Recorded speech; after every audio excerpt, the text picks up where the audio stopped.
what it is that the Lord wants to say to you tonight. Come on and break up the fallow ground with your worship.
Usher us into a season of rest. He's getting ready to usher us into a season of rest.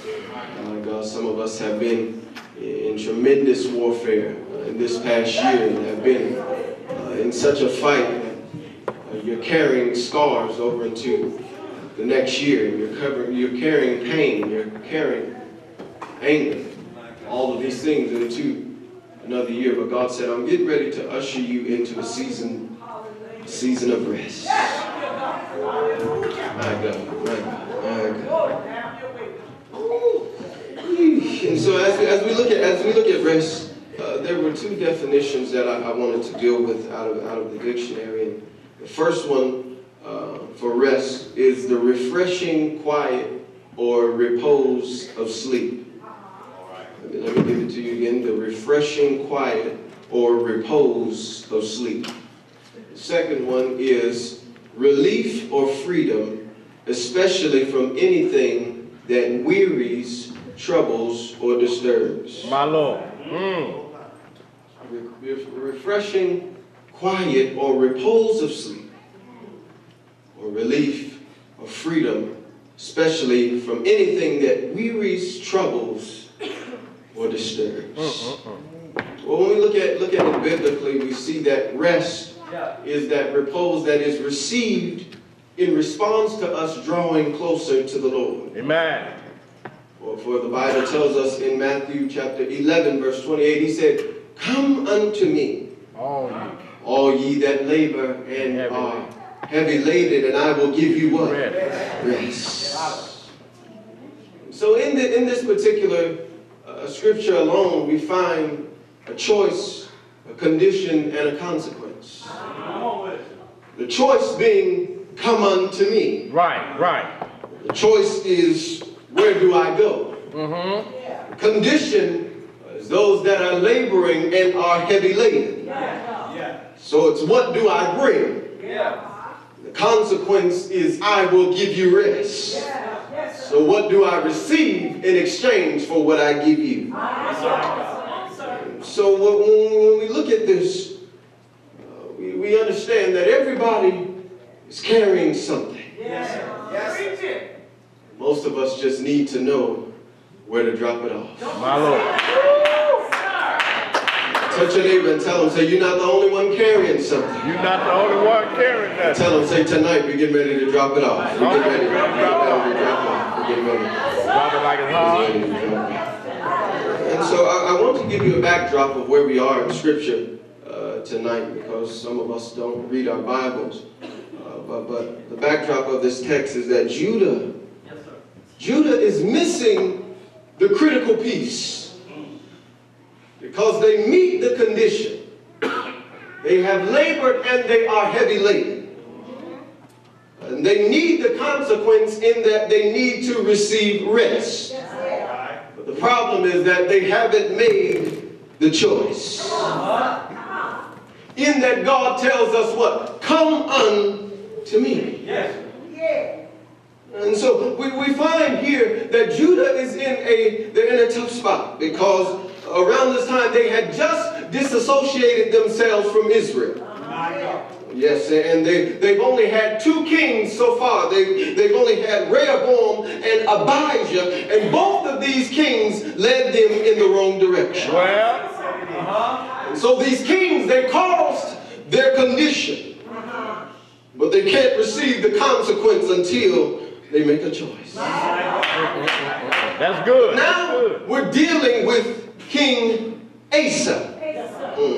And Asa is the successor of Abijah, who was his father. He was an unrighteous king. The Bible tells us that Abijah reigned for only 3 years. Teach us. 1 Kings 15:3 tells us that he walked in all the sins of his father. My Lord. Can I give a little history here? Come on, sir.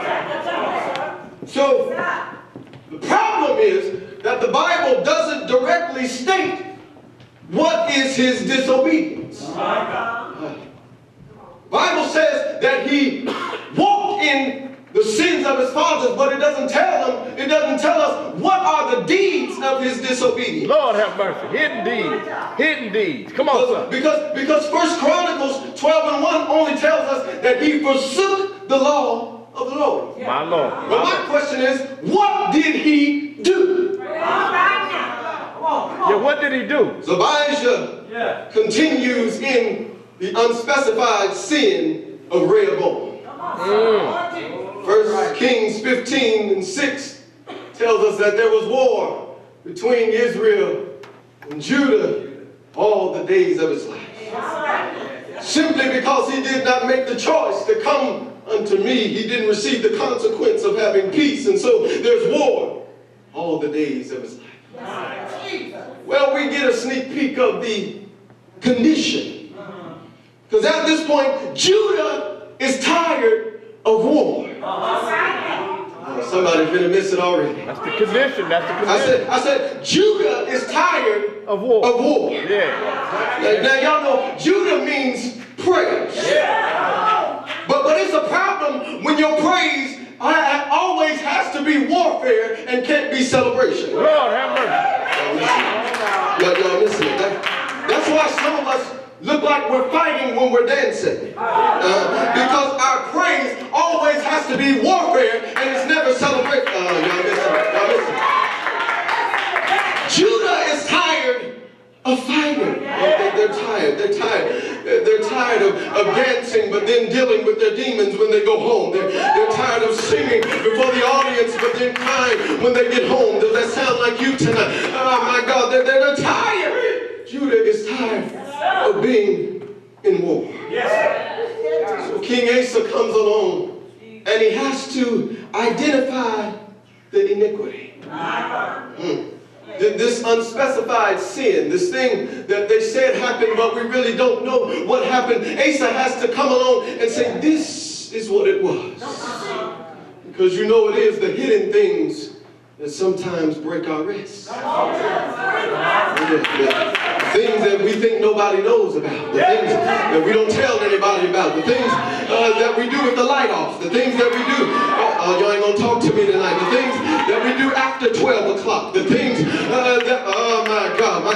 The things that make us come in here and we don't feel our worship. The things that we do that make us come in here crying instead of rejoicing. It is the hidden things sometimes that break our rest.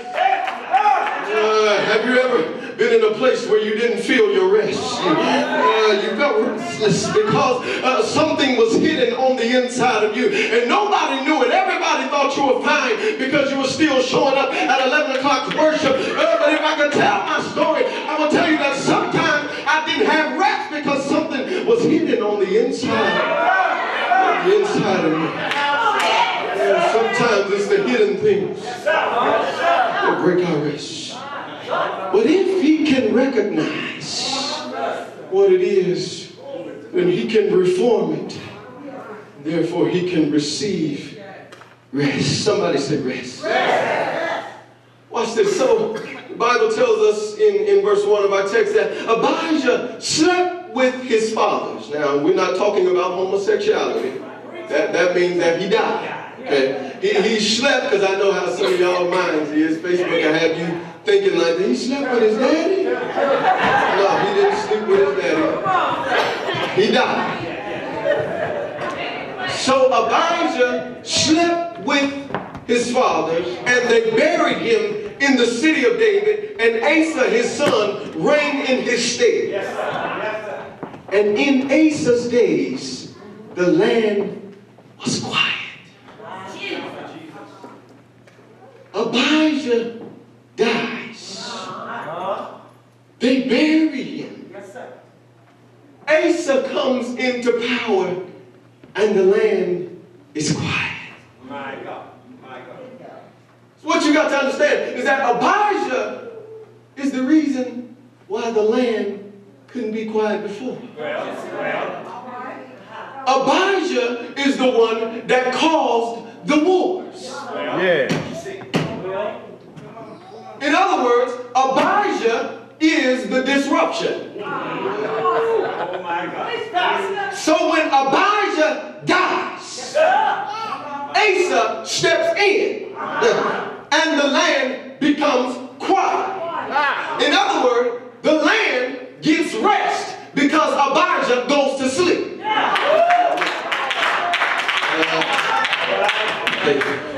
I told you, definition number 1 was what? The refreshing, quiet, or repose of sleep. So in other words, the land receives a repose because the disruption is now sleep.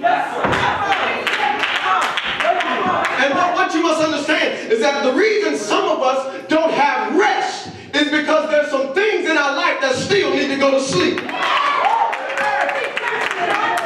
The reason we don't have rest is because there's some relationships that still need to go to sleep.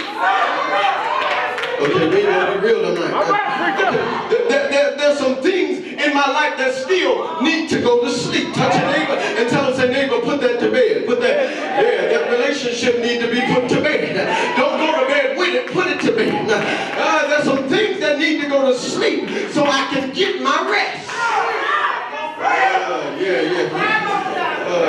There's some relationships that need not quit. There's some things in my life that need to be put to sleep. There's some people in my life that need to be put to sleep. There's some places and some things that I ain't told nobody about, but in my alone time I need to put it to sleep. Touch your neighbor, tell them, say, quit looking holy. You got some stuff that need to go to sleep. Quit looking all self-righteous. You got some stuff that need to go to sleep. Quit looking all perfect. You got some stuff that need to go to sleep. You'll never be able to rest as long as that thing is awake. Oh my God. You'll never receive your rest as long as you allow that hatred to stay awake. That resentment against that old person, that old relationship, that person that left you, that friend that became an enemy. As long as that thing is awake, you will never get your rest. Touch 3 people, tell them, put it to sleep, put it to sleep, put it to sleep. It's awake, that's why it's keeping you awake. Put it to bed.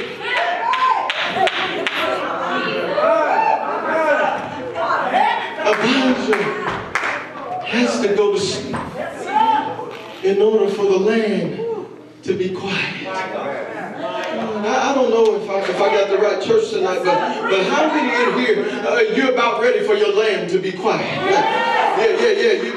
Your testimony is things have been too loud lately.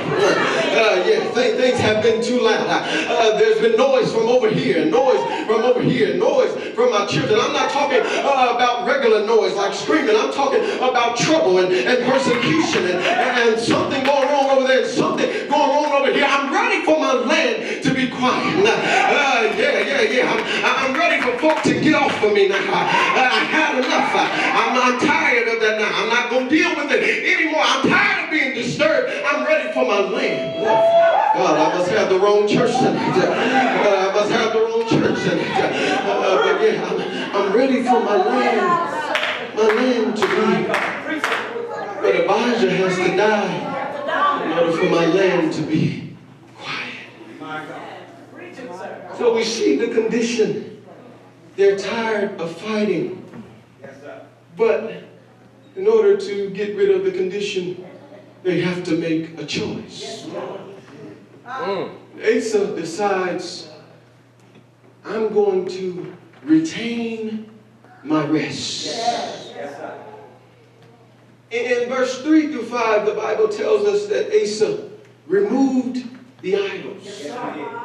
And he reforms the nation. Because what he does is he identifies the iniquity. He says, the thing that's causing us to be in war, the thing that's keeping us from rest is idolatry. And idolatry is nothing more than carnal control. Because instead of letting God be God, idolatry says that I create my own God. It's carnal control. While God is saying, come unto me, I'm going unto myself. Because idolatry is carnal control. Yes, sir. The question is, where do I go with what I have? Think of all the people on the street that are asking the question, where do I go with all of this that I have? Because Come on now, if I go to the church, they're going to judge me. Come on now. If I go in the sanctuary, they're going to look at me funny. Where do I go with all this that I have? Have you ever felt like that before? You were carrying so much and you had the question, where do I go with all of this? Where do I take this pressure to get it off of my back? Where do I take this stress to get it off of me? This thing is killing me silently. Where do I go to get rid of this? Where do I go? Where do I go? Where can I drop this off at? It's weighing me down. It's causing me to feel pain. I don't like what I'm carrying around. Where do I go to get rid of this thing? Because the question is answered in the fact that where I go determines what I get. Yes. All right. He said, come unto me, and I will give you rest. So if I go to him, I get rest. All right. But if I come back unto myself, I receive only what I can give myself, which is more stress and more anxiety. Somebody in here has been worrying why you can't get over what it is that you're dealing with, because he said, come unto me, but you keep going unto you. You're wondering why the stress won't leave, because he said, come unto me, but you're steady going unto you. And you steady texting your friends and saying, what should I do about this? But God said, come unto me, but you're going unto your phone. You steady asking that person who always gives you bad advice, but you keep listening to them, and they give you bad advice again and again and again. But God said, come unto me, and I'll give you rest. But if you go unto them, you'll get war.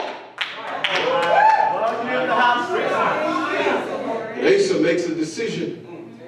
I've got to retain my rest. But in order to retain my rest, I have to reroute my worship. Because as long as the idols are there, I worship them. But when I reroute my worship and I come unto him, then I see things start to turn around in my favor. Has anybody in a moment of worship saw things begin to turn around? Have you ever been in a place in your life where you tried to fix it and you couldn't, and you tried to do it with money and you couldn't, and you tried to do it with education and you couldn't, and you tried to do it with experience and you couldn't, but the moment you tried worship, touch your neighbor and tell them you got to try worship. You got to, when you run out of expertise, try worship. When you run out of money, try worship. When you run out of ideas, try worship. When you run out of strength, try worship. He said, I got to redirect my worship. That's what I learned to retain my rest. Well, we saw the condition. We see him making a choice. Yes, sir. Then we see the consequence. I'm rushing. The consequence is an exchange. For verse 6 says, and he built fenced cities in Judah, for the land had rest. And he had no war in those years, because the Lord had given him rest. All right. Now that takes us into definition number 2. Which is relief or freedom, especially from anything that wearies, troubles, or disturbs. Touch somebody and tell them, say, that's me right there. Yeah, I need some relief from things that weary, trouble, and disturb. And I don't know about you tonight, but the Lord told me that for somebody in here tonight, you're getting ready to exchange war for rest.